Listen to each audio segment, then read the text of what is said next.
Spiritual ஜோதிடம் TV நேயர்களுக்கு அடியேன் உங்கள் சிவயோகி சிவசக்திமான் சுவாமிகள் வணக்கத்தை தெரிவித்துக் கொள்கிறேன். இந்த பதிவில் செவ்வாய் பெயர்ச்சி பலன்கள் அதை பற்றி தான் சொல்ல போகிறோம். வரக்கூடிய ஆகஸ்ட் மாதம் 26/8/2024 முதல் அக்டோபர் மாதம் 23/10/2024 வரை கிட்டத்தட்ட ஒரு 57 நாட்கள். பொதுவாக 1.5 மாதம் தான் அந்த செவ்வாய் பகவான் இருப்பார், கொஞ்சம் கூட இருக்கார் இந்த தடவை. இந்த செவ்வாய் ரிஷபராசியிலிருந்து மிதுனராசி செல்லக்கூடிய மிதுன செவ்வாய் பயிற்சி பலன்கள் என்று சொல்லப்படுவதாகும்.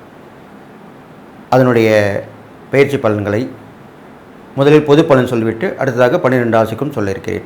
அதுக்கு முன்னாடி என்னுடைய குருநாதனை வணங்குகிறேன். ஓம் குருப்யோ நம நற்பவி நற்பவி நற்பவி. ஓம் காஞ்சிவாசாய வித்மகி சாந்தரூபாய தீமகி தன்னோ சந்திரசேகர பிரச்சோதயாத். என் ஆத்மாந்தன் மகா காளி வணங்குகிறேன். ஓம் காளிகாசாய வித்மகி மசான வாசின்ன தீமகி தன்னோ அகோர பிரச்சோதயாத். செவ்வாய் பயிற்சி பலன்கள் போது பார்க்கும் பொழுது செவ்வாய்க்கு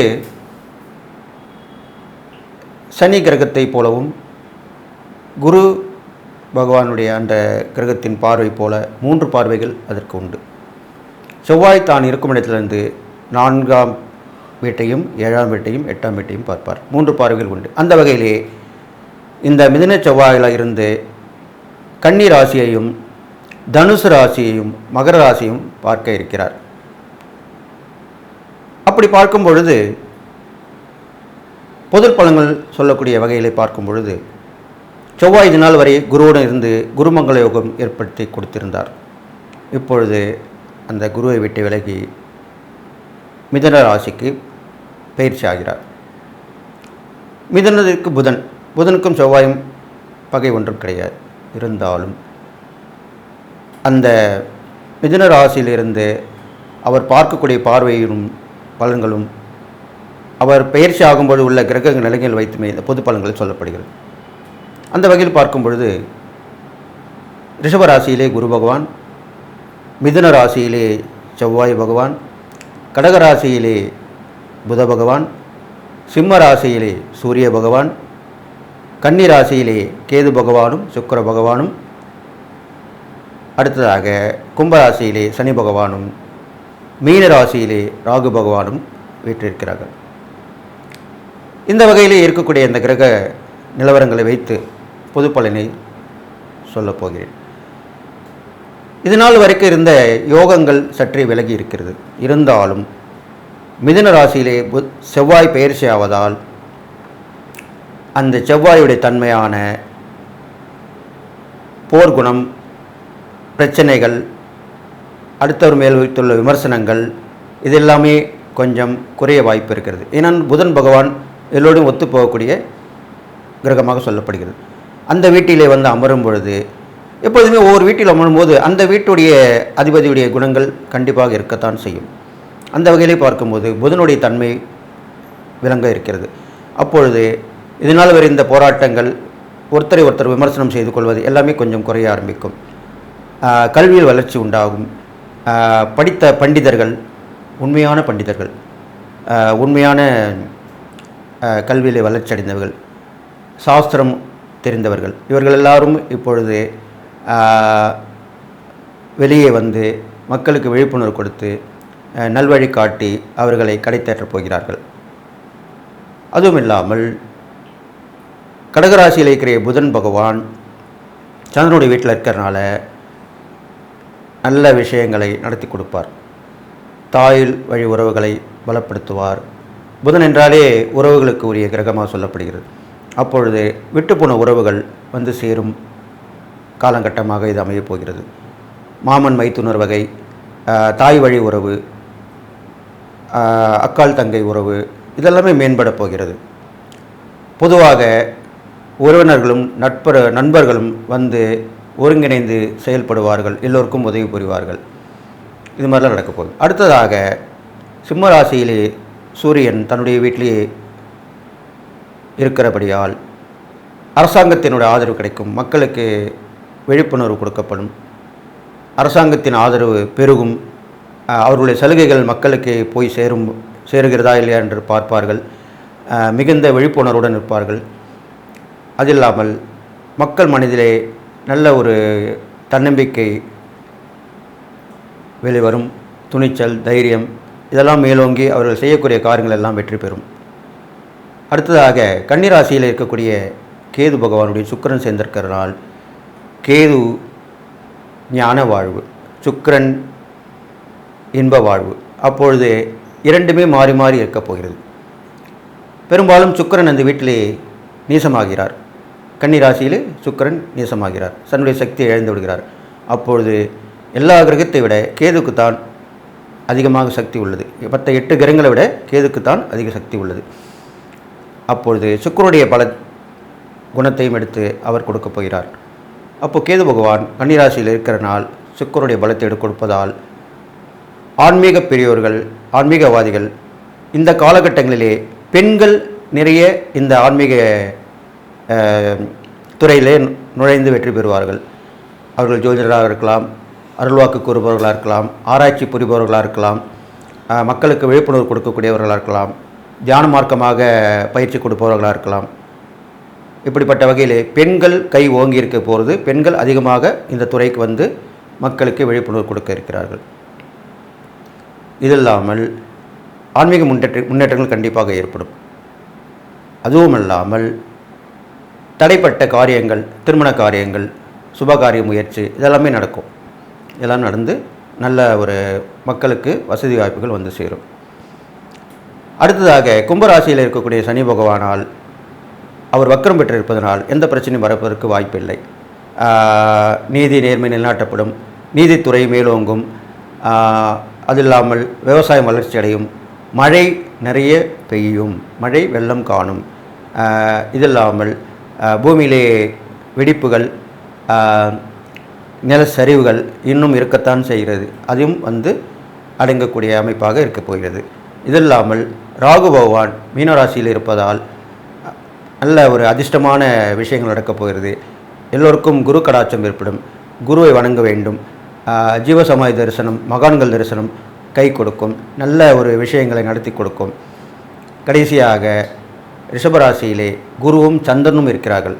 குரு மங்களயோகம் போய்விட்டாலும் இந்த செவ்வாய் பயிற்சியின் போது சந்திரன் குருவனிலிருந்து குரு சந்திர யோகத்தை ஏற்படுத்தி கொடுக்கிறார். ஏனென்றால் ஒரு யோகம் போனால் இன்னொரு யோகம் வருகிறது. அதனால் குரு சந்திர யோகம் எல்லோருடைய வாழ்விலுமே ஒளி வீசக்கூடிய அமைப்பாக இருக்கும். நல்ல ஒரு புகழ், பதவி, செல்வம், அந்தஸ்து எல்லாமே தேடி வரும் மக்களுக்கு. இது பொதுவான பலனாக சொல்லப்பட்டிருக்கிறது என்று சொல்லி இனி வரும் 12 ராசிகளுடன் பலனை போய் பார்க்க போகிறோம். அதற்கு முன்னாடி என்னுடைய உபாசன வேதனா மகாவாராகின வணிகன் ஓம் மகிஷத் பஜாகி வித்மகே சண்டகஸ்தாத்மிகே தன்னோ வாராகி பிரஜோதியாத் வாராகி பரிபூர்ண கிடைக்க சொல்லி வாழ்த்தி, மேசராசியில் பிறந்தவர்களுக்கு செவ்வாயுடைய பார்வை பலன் பார்க்கும்பொழுது 6ஆம் இடம், 9ஆம் இடம், 10ஆம் இடம் இந்த 3 இடங்களையும் பார்வையிடுகிறார். அந்த வகையில் பார்க்கும் பொழுது மேசராசிக்காரர்களுக்கு தைரியம், தன்னம்பிக்கை ஏற்பட்டு துணிச்சலாக காரியத்தை சாதிப்பீர்கள். எந்த ஒரு விஷயத்திலும் முயற்சி எடுத்து வெற்றி பெறுவீர்கள். சாதனை மேல் சாதனை புரிவீர்கள். அப்படிப்பட்ட பலன்கள் தான் இப்போ உங்களுக்கு நடக்கப்போகுது. கடன் பிரச்சனைகள் இருந்த இடம் தெரியாமல் போய்விடும். அது கடன் அடையக்கூடிய வழி கண்டிப்பாக பிறக்கும். அது இல்லாமல் கடன் கேட்டு விண்ணப்பித்தவர்களுக்கு அரசாங்கத்தின் மூலமாகவோ வங்கிகள் மூலமாகவோ கண்டிப்பாக கடன் கிடைக்கும். அதை வைத்து கடன்களை அடைக்கலாம். உங்களுடைய முக்கிய தேவைகளை பூர்த்தி செய்து கொள்ளலாம். இது ஒரு வகை. அடுத்ததாக பார்க்கும் பொழுது உங்களுடைய 9ஆம் இடத்தை அந்த செவ்வாய் பகவான் பார்க்கறதுனால் உங்களுடைய வேண்டுதல், பிரார்த்தனைகள் எல்லாமே இந்த காலகட்டத்திற்கு ஏற்றதாக இருக்கப்படுது. நீங்கள் எந்த தெய்வத்தை வேண்டியிருந்தாலும் அந்த கோயிலுக்கு போயிட்டு வரலாம். அதுக்கு உண்டான பிரார்த்தனை நிறைவேற்றலாம். இது இல்லாமல் முருகர் வழிபாடு ரொம்ப உகந்ததாக சொல்லப்பட்டிருக்கு உங்களுக்கு. அதனால் மலை மேல் உள்ள முருகன் கோயில் சென்று அங்கு தங்கி ஒரு குறைஞ்சது ஒரு அரை மணி நேரமாக இருக்கணும். அதுதான் முக்கியமாக சொல்லப்படுது. கோயிலில் 24 நிமிஷம் சொல்லப்படுது ஒரு நாளைக்கு. அதனால் 30 நிமிஷம், ஒரு அரை மணி நேரன்றது போதுமானதாக சொல்லும். அந்த கோயிலில் இருந்து முருகப்பெருமானை தரிசித்து 6 விளக்குகள் போட்டு முருகருக்கு வழிபட்டு, வசதி இருந்தாக்கா பாலாபிஷேகம் செய்யலாம், அர்ச்சனை அபிஷேகம் செய்யலாம், வஸ்திரங்கள் வாங்கி கொடுக்கலாம். இது மாதிரிலாம் செஞ்சுட்டு வரலாம். அந்த முருகர் வழிபாடு ரொம்ப உகந்ததாக சொல்லப்பட்டிருக்கு.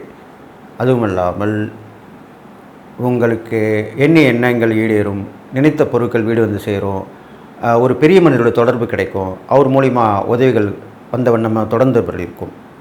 அது இல்லாமல் உங்களுக்கு உத்தியோகத்திலே நல்ல ஒரு வாய்ப்புகள் கிடைக்கும், பதவி உயர்வு, ஊதிய உயர்வு இதெல்லாமே கிடைக்கும்.